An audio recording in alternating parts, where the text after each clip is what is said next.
Okay, welcome everyone. We are on 18a, Yudches Amid Aleph in Makkos. And so again, I'm joined with Melissa and Sammy here in person, Marina, Phyllis two times. I see Phyllis on two screens over here. And Erwin, good to have you with us. I have to get rid of one. It's this last minute change that had to be made for today. So I appreciate everyone's flexibility. God willing, the rest of the crew will get the recording. So we need to orient ourselves. We are in the middle of a discussion here in the Gemara. And so we need to take a little bit of a step back so we can understand what we are up to. You came in the middle of a little bit of a piece, so hopefully it'll still be beneficial. So there's a little bit of background I'll try to give for everyone. All right, there was an echo coming from your side, Phyllis. I just muted that. No offense. So what we learned last time is as follows. We talked about how from one pasuk only, which if you actually look back on Yud Zayin Amud in 17a in the Torah HaShalem, the pasuk was Lo sucha alecho bisharecha. You're not able to eat in your gate. Masar de gancha v'siroshcha v'tzarecha v'choros v'karcha v'tzonecha, etc., etc., etc. All these different kinds of categories, which the verse told us that if you eat them outside of the walls of Jerusalem, you incur Makkos, you get lashes for that. And so what we used that pasuk for was we did a bunch of kal v'chomers. What we did was as follows. We said, wait a minute, let's see, Meiser Sheni, I have an obligation to bring it up to Yerushalayim and to eat it inside the walls of Yerushalayim. Meiser Sheni is the lowest level of sanctity of all the other categories in the verse. All the other categories were things like offerings that are brought in the temple. We talked about Bechoros, firstborn offerings. We talked about Shlamim. We talked about Kachim, which are even holier offerings, such as Asham and Chatas, which are atonement offerings. And then finally, we hit the crescendo, which is a carbon olam, which is so, sacred, one could say, that it's only consumed by the altar, by God, so to speak. Of course, God's not eating it, but it's something that we dedicate completely to Hashem, and because it's so sacrosanct, it's sanctified. Now, what we concluded saying was Rava had this, I don't know if you call it an outrageous statement, but this is what I love doing in Makkos. You'll have these cases where I just do one thing, but somehow I violated 5 different isurim in the Torah all at once. So what was our case? The case was, if you're following, so we are Yudches Amid Aleph 18a. We are 5 lines down from the top. The word gufa. Gufa, on the matter we were just discussing, Amar Rava Zar Sha'acha min ha'ola lifnei zurika chutz lachoma, a Yisrael, a non-Kohen, who eats an ola offering before the blood is thrown and offered, outside, and he consumes it outside the walls of Jerusalem.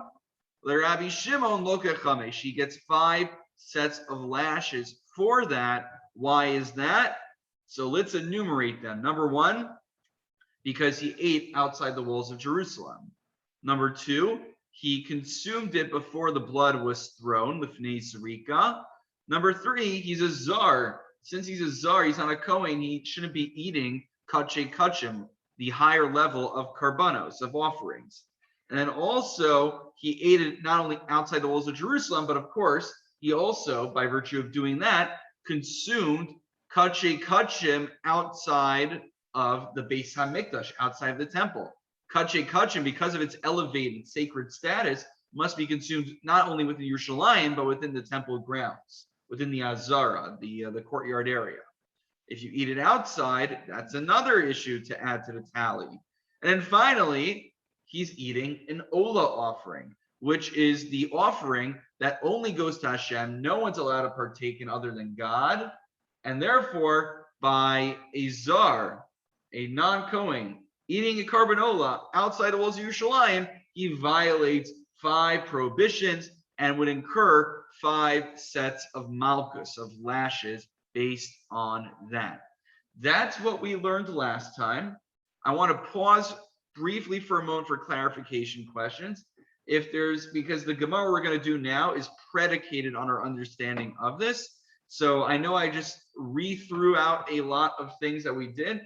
Sammy, so what do you got? I thought that Malchus was one of the zero. Is that not what it is in this context? Well, right. So what Sammy's saying is Malchus, which it sounds similar. It's spelled differently. This is Malchus with a kuf. What do you think is Malchus with a chaf? So that means kingship. And right, yeah, it sounds similar. Okay, that's why I was confused. And so that's also the sphera. You're not really going to see discussion of that in the Gemara because that's a Kabbalistic concept. And the Gemara does have some interesting supernatural things you'll find in here. Not what we're up to right now, but later in Makkos we'll get a little bit of that.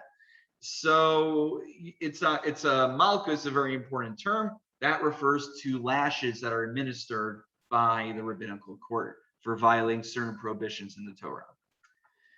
So, okay, here's what we're going to do. As if 5 sets of lashes were not enough, we weren't content with 5. You know, I remember one time when I was in 9th grade and we had math class, and the punishment was every time you spoke out of turn, you get assigned more homework. And so there was one friend we had, he just, A, he was a loudmouth, B, math was super easy for him, and I dare say he even enjoyed doing math.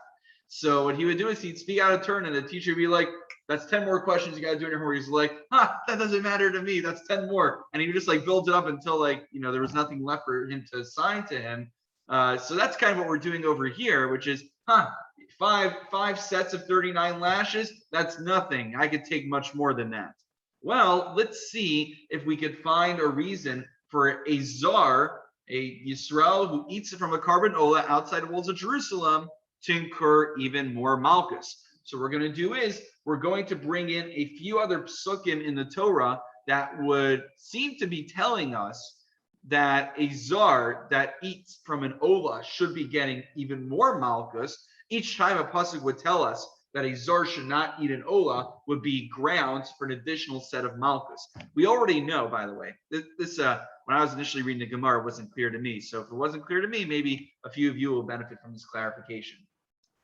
We already learned last time through a Kal V'chomer that a czar, I'm going to explain the Gemara simply according to one school of Rishonim, that we already know you get malchus if you are not a Kohen.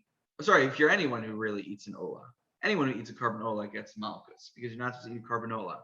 But if we have additional psukim that also say that you get punished for eating a carbon ola, then that would just add more sets of malchus for all the violations that you've committed. So let's go through it. Here are the suggestions the Gemara gives us. V'lilki nami mishum v'zarlo yochal ki kodesh heim. Maybe, so this pasuk is taken from the Miluim when they were initially dedicating the Mishkan. It says in that verse that a czar, a non-Kohen, may not partake in the food of these offerings, for they are sacred. Maybe this verse also should tell me that when a czar eats from a carbon ola, from an ola offering, he also should get an additional set of malchus, because in addition to what we learned previously, he's also violating this additional pasuk. However, the Gemara says, this pasuk can't be coming to tell us the prohibition of eating from a carbon ola, even if you're a czar. Why? Hani mili heicha de kohanim chazi. This verse comes to exclude a non-Kohen from eating, which implies that it's mutter. What we're discussing this verse is mutter for a Kohen to eat. However, hacha lekohanim nami lo chazi. The context of this verse is only discussing things that are not permissible for Yisrael, but permissible for a Kohen. And therefore, since an ola is asur to Kohanim, the same way it's asur to Yisraelim, this verse can't be talking about a carbon ola, which doesn't discriminate between Yisraelim and Kohanim, right? The carbon ola is very nice. It doesn't discriminate. Rather, it says everybody gets nothing. Nobody's allowed to eat from me, it says. Okay? I think it's obvious by the name of Ola that it's not for anybody to eat, that it's Olel Hashem So completely. you are correct, Phyllis. That part, right, it would seem self-explanatory. The issue is from a halachic standpoint, the way the halachic legal system works is we can't just simply look at the word of something in the Torah and then infer the halachic meaning because, the good old example of eye for an eye, well, without rabbinic understanding, you'd be led to the wrong conclusion. So you are correct.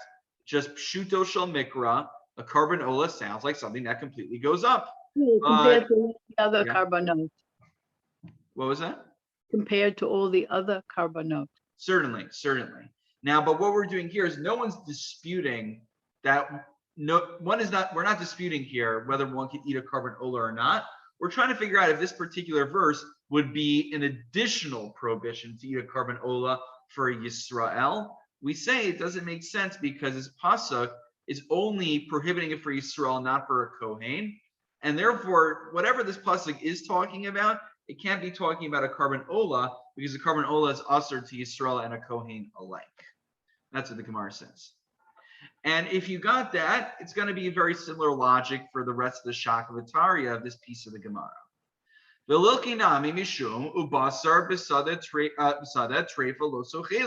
Maybe also, let's look at a different verse. This one is found in Exodus and Shemos, Parachav Beis, Pasuk Lamed Aleph, chapter 22, verse 30. It says, "Va'anshe kodesh tiyuni," that you shall be holy people unto me.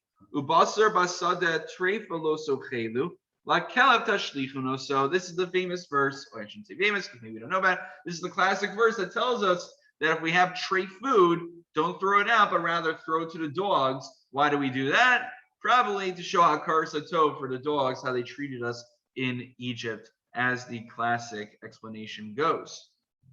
So perhaps, now the question is as follows. Treif food is treif. Whether I shechted it inside the shul over here. I remember when I was in Darche, I remember when I was in middle school, they brought a cow or a bull or something on campus, and they were like shechting it on campus. So all I do is I remember the bull running around. They're trying to, it's crazy. They're trying to make sure it stays tamed. I missed the shechita. I don't know. I guess the little kids weren't allowed to watch it. Maybe, I'm not sure. Or I just ditched that part. I'm not sure why I would want to ditch that of all things. But a treifa, an animal that's a treifa. What's a treifa again? Nevela is an animal that's kosher, but you didn't slaughter it properly. A treifa could be an animal that was slaughtered properly, but has a hole in its lung, and therefore we know it's going to die within a short amount of time, and therefore that's called a treifa. By virtue of it dying very soon, it invalidates the food. It's not kosher. So that doesn't matter whether it's in the field or not. I don't care whether a treif animal is in the field or whether it's inside my house or inside the barn. So the word basada in the field seems to be superfluous, and it must be coming to tell me something that I would not have known otherwise. That's how good old hermeneutics work. So maybe it's coming to tell me, since the meat, once meat is brought outside of its designated area, it's usher for you to eat. So what are we suggesting here? Maybe this verse could be another proof text that when I have meat, like a carbon ola, and I take it out of the Beis HaMikdash, I take it out of the temple for me to eat, I should incur additional malchus for violating this verse, because this verse prohibits me from taking something that is otherwise edible, or otherwise I'm permitted to eat. But when I remove it from its designated area of consumption where I'm supposed to consume it, I get malchus. Well, this would not give us malchus in the case, again, of consuming a carbon ola. Why? Because hani mili hecha de bifnim chazi. Yes, but this verse assumes that we're talking about a kind of carbon, a kind of offering that I would be allowed to eat if I was eating it in the right place. A carbon ola, even if I'm in, the Kodesh HaKadoshim, I'm as deep into the Beis HaMikdash as possible. I shouldn't be there for other reasons. But I'm all the way inside the Beis HaMikdash. It doesn't matter. I'm not allowed to eat a carbon ola anywhere because it goes to God. So this verse, which is distinguishing between eating something in its proper place or an improper place, can't be pertaining to our case of a carbon ola, because a carbon ola is prohibited irrespective of where it's being consumed. So we have to reject that suggestion as well. Suggestion number 3, I believe out of 4. Maybe one should get Makkos based on how Rabbi Eliezer understands the following pasuk.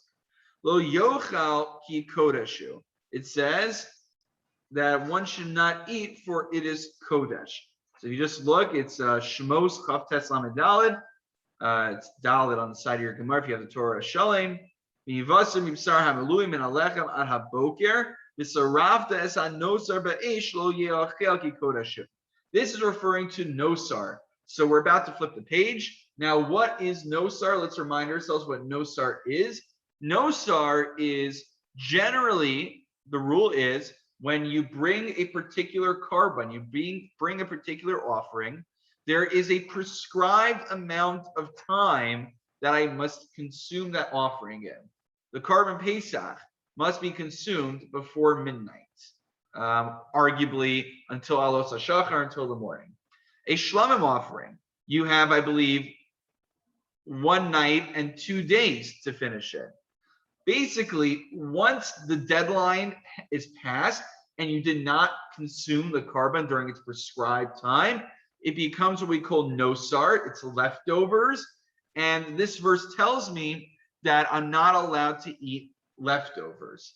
Now, the thing is, it says, Lo yachel ki kodeshu. Why did it need to add in the words ki kodeshu? For it is sacred. All the verse needs to say was, don't eat it. That's it. What do the words ki kodeshu, for it is holy, come to tell me? They are otherwise superfluous. They must be coming to tell me a halacha.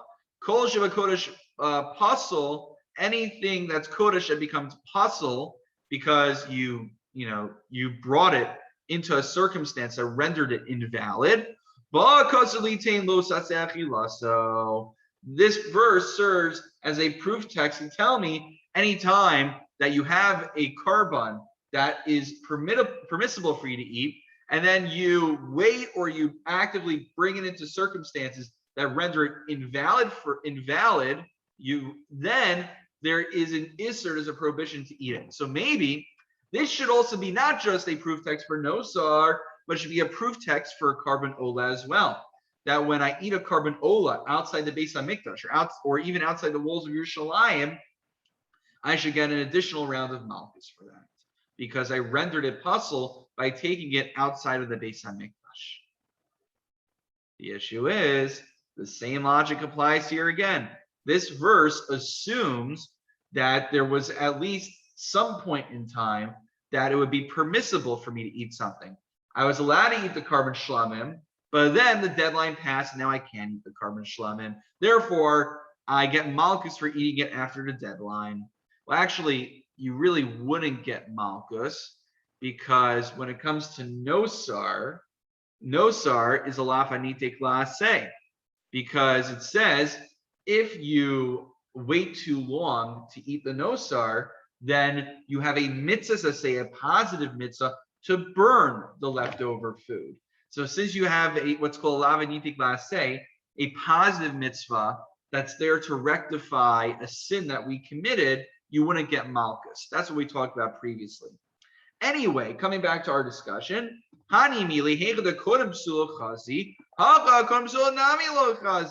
carbon ola was never permissible. I was never allowed to eat a carbon ola. So this verse, which is telling me it's usser, you get Makkos for eating this carbon after its prescribed time or bringing it into invalid circumstances. There's no such thing as bringing the ola into invalid circumstances. It was always disqualified. You were never permitted to eat an ola. Therefore, this verse can't be coming to discuss an ola and to add additional Makkos to the ola. It must be talking about something else. Which brings us to our final suggestion. Maybe another teaching of Rabbi Eliezer will enlighten us. Rabbi Eliezer taught, Kolshu b'chalil tiyah, any kind of offering which is described as b'chalil tiyah should be utterly consumed. Litin lo sase achilaso. This comes to teach us that there is a lo sase, that you get malchus when it has the words b'chalil tiyah. Therefore, the Gemara finally gives up. The Gemara concedes. Ein hachinami, right? You ever talk to yeshivish guy? That's what they say. You ever like make a good? This is yeshiva speak right now. This is yeshiva charade, as they call it, the sprach. That when you tell somebody, you make a good point, and they have to concede. They're like, ein hachinami. Okay, you're right. So they didn't just make it up in the 20th century. It's from the Gemara, of course. Ein hachinami or in hachinami. V'Rava mehai kraka amar. What was Rava talking about? Rava's like, yes, of course. Of course there's room for additional malchus. Of course we could find more reasons to give this guy malchus if we really want to. We have all these wonderful psukim lined up, so many opportunities to get malchus. Beautiful, right? Well, when Rava said, I mean facetious, don't worry. When I'm not looking to give people malchus. Just my sense of humor. Now, as what's Rava talking about, that you only get 5 sets of malchus? What Rava means to say is you only get 5 sets of malchus from the verse that starts Lo sucha lechal bisharecha. That's what we spent the last few weeks analyzing, that particular pasuk. But of course, if we expand our horizons and we're not myopic, we don't limit ourselves to just one verse taken out of context in the Torah, and we look at the whole plethora of different kinds of psukim the Torah has to offer us, certainly we can find a basis for more malchus if we are really looking for that. That's the conclusion of this part of the Gemara. And now we will move on to part 2 in just a moment. I'll pause for questions. Thank you for joining us, Melissa. Thanks for fitting it in. Okay. The door over there should be unlocked. Okay. All right. Shkoach. Okay. Thank you, Melissa. Have a wonderful evening. Any questions at this point? And we could address. I have one that I forgot what it was. Oh, okay. I Well, think it was about the meaning of a word. meaning of a word. I don't remember what word it Well, if you remember, you could stop me and I'll give you the translation for it. is. Okay. All right. There are a few words that over the course of the weeks, what I do is each time there's new terms, I do key terms, and so people will write them down. So there might be a few I'm already assuming everyone's familiar with. So you'll. No, it was like Oh, more yeah. like, I think it was like something like the time before, like where like it was used in a different way than I've seen it. I think it was Oh. like the past. I don't remember what word. Okay, sure. So if and when you find it, I'm happy to translate it. Okay. The next part of the Gemara I found a little bit, it's still, of course, it requires our Gemara cups. We need to think about it, but it's a little bit more straightforward, a little bit less, I'd say, technical in that regard, in the regard that we had before. Amar Rav Gidal, Amar Rav. I mean, don't get your expectations too high. Kohen sha'achal mechatas v'ashim lefnei zrika. If a Kohen, we're no longer talking about a Zar, we're no longer talking about Yisrael, we're talking about a Kohen who's allowed to eat from karbanos. But however, even though Kohanim are allowed to eat from most karbanos and are supposed to, they are only allowed to eat once the rituals are done. They're only allowed to eat once the blood. So what happens is when you slaughter a carbon, they collect the blood, they throw it onto the altar. That's part of the ritual. It's integral to it. And that basically is the point. Let's say you're bringing a chatas or asham, an atonement offering. The atonement is only effectuated at the point that the blood is thrown, not prior to that. Therefore, if a kohen eats from a chatas or asham atonement offerings before the throwing of the blood, loka, he incurs malchus. He shouldn't have been a glutton. He should have had some patience. My taima, but where do we know this from? To Amar Kra, as we learned in the pasuk, va'achlo asam asher kupar lahem la'achar kapar in lifnei kapara lo. So it says, and they shall eat from it, and it shall be a kapara for them. So what this implies is, after the kapara After the blood is thrown, yes. Before the kapar, before the atonement, no. And I'll just finish this one line. I'll take your question. So what this tells us is a lav haba michlal say lapu. If there's a key term or key concept you want to walk away with today, this is a very important concept to remember that will come up again. A lav haba michlal say is basically in the Torah. It gives us a positive mitzvah. You shall eat from the sacrifice after blood is thrown. The lav haba michlal say means I infer a lav, a negative commandment, from the statement of a positive commandment. It says in the Torah, thou shalt eat from the karban after the blood is thrown. I can infer from there that it's usher, it's prohibited for me to eat prior to the blood being thrown. It doesn't say in the Torah, thou shalt not eat before the blood is thrown, but I can infer from the fact that it says eat only afterwards that it's usher for me to eat it beforehand. So that's called a lav haba michlal say, a negative commandment inferred from a positive commandment. Just pause for a question for a moment. Sam, you had a question. Yeah, aren't kapara like the same on Yom Kippur with the chicken? Very good, very good. So Sammy brings up that we're using the term kapar, which means an atonement. And this is very on theme. Sammy points out that before Yom Kippur, right, some people take chicken, some of us, most of us, I think, take money, and we do kaparos. We shake it around, and we say, right, zeh kaparasi, zeh chalifasi. And so, actually, you're correct, Sammy. It's the same word. Kaparos means an atonement. So we believe that when we have that chicken and then we slaughter and we give it to the poor, or we just take money and we give that money to the poor, it serves to help atone for our sins. So you're correct. The exact, So it is the same. it's the same word. Yes. This is actually the same word.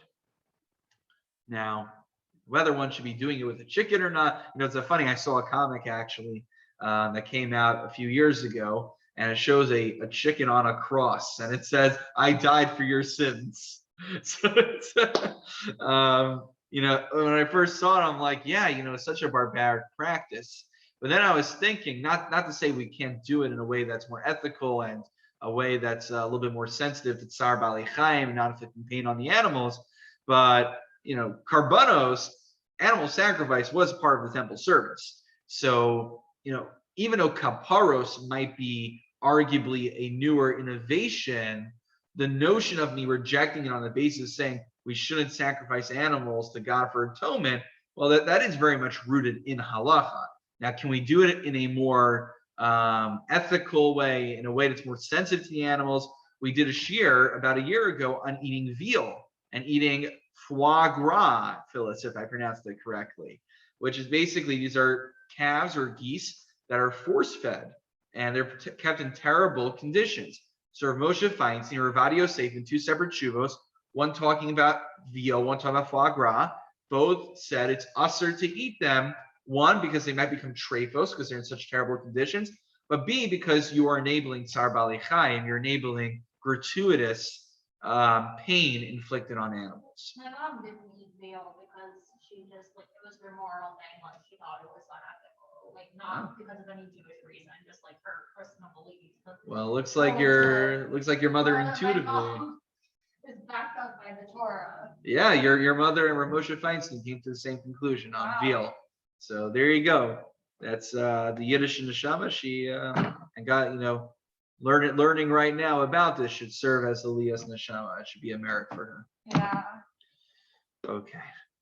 So let's get to the end of this Gemara. It's almost mincha, and hopefully people who walk through, they'll see that the chapel had a little flooding, but it's cleaned up mostly. But there are fans on that are very loud. I don't want to play around with the equipment, so we might have to dive in the lobby. Okay, but Masiv Rava is going to question something. We learned that there's something called a lav haba michlal say, that if I have a positive commandment, it says do this, like eat from the karban after the throwing of the blood, I can infer that I'm not supposed to eat before. Okay, very, very basic logic. Masiv Rava has found a contradiction. It says in the verse, it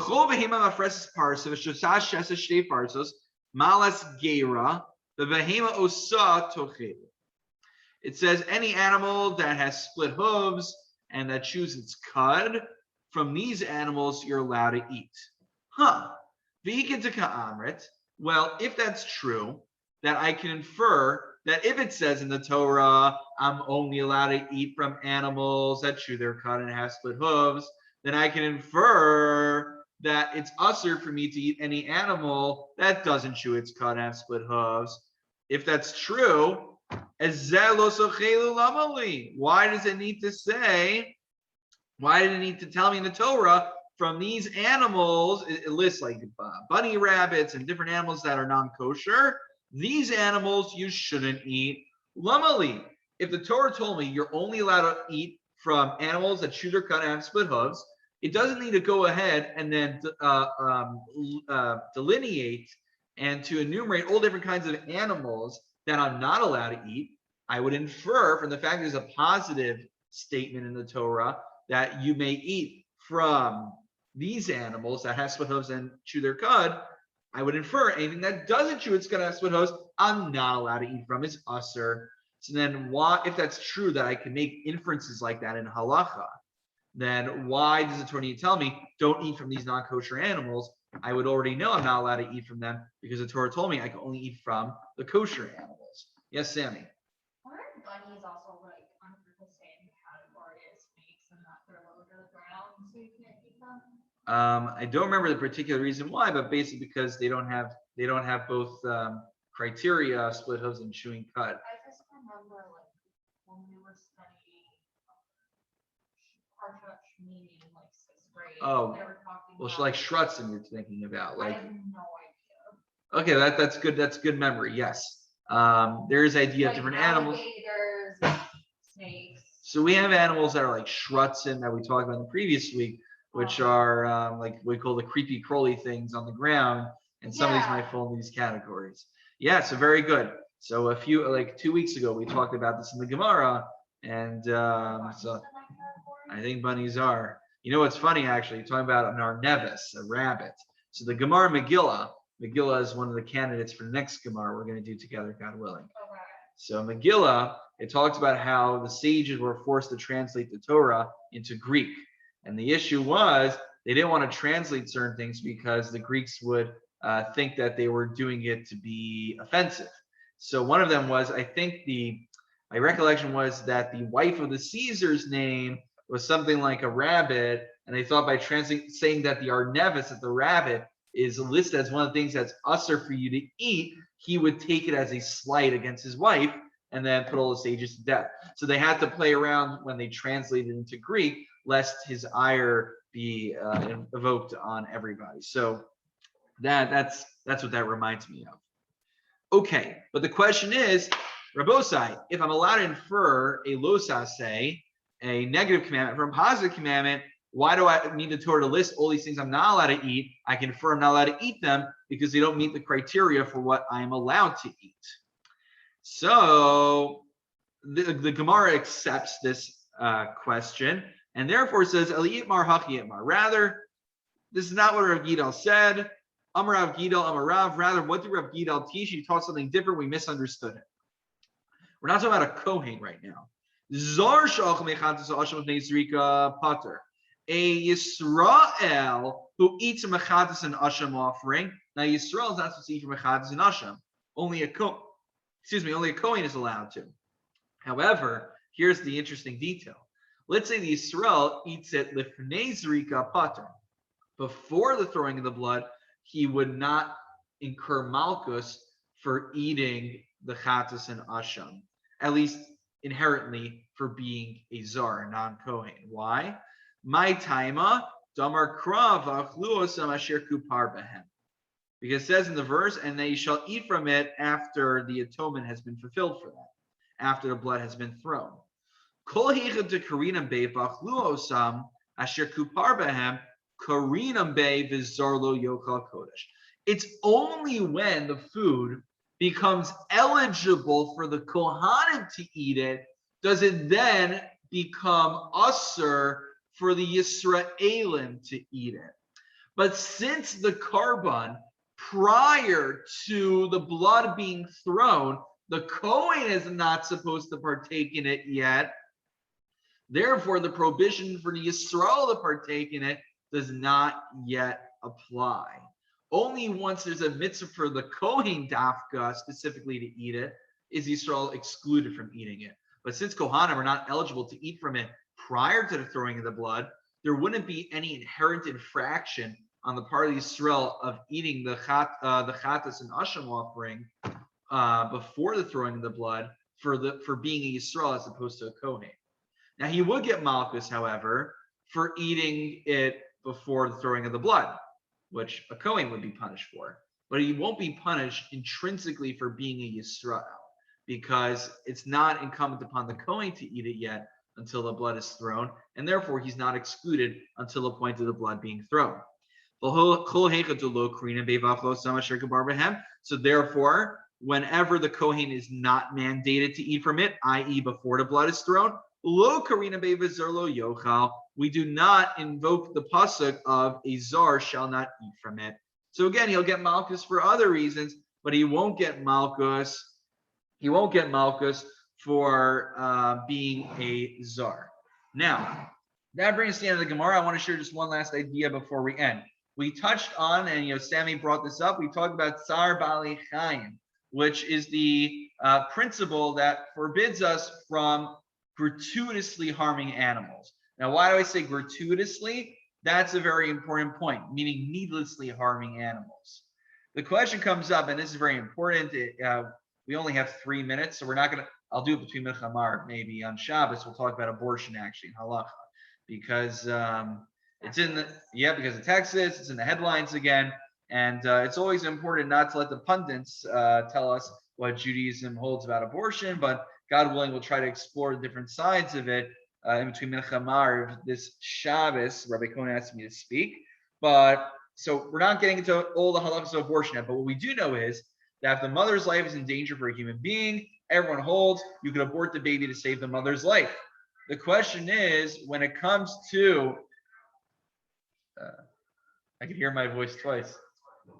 When it comes to the animal having to get the abortion, do we also kill, right? Because basically, in theory, it could, meaning the mother cow is having issues giving birth. And so you have to choose the same way it works for a human being. I mean, terrible thing no one should ever have to go through. So are you allowed to abort the baby? Well, on one hand, maybe it should be the same principle as human beings. You should be able to kill the baby to save the mother. On the other hand, Shema yesh lachosh litzar ha'ubar shu gadamo b'chatichas yadam. Maybe the child, the ubar, the fetus, will suffer so much pain due to tsar bali chayim. One should not be allowed to abort the fetus. So that's the question. Is one allowed to do that? So there's a lot of discussion to get into, but basically what I want to share with you is, as Libertine says, a very important principle in tsar bali chayim. Tsar bali chayim is only forbidden when it's gratuitous, when it's done for no constructive purpose.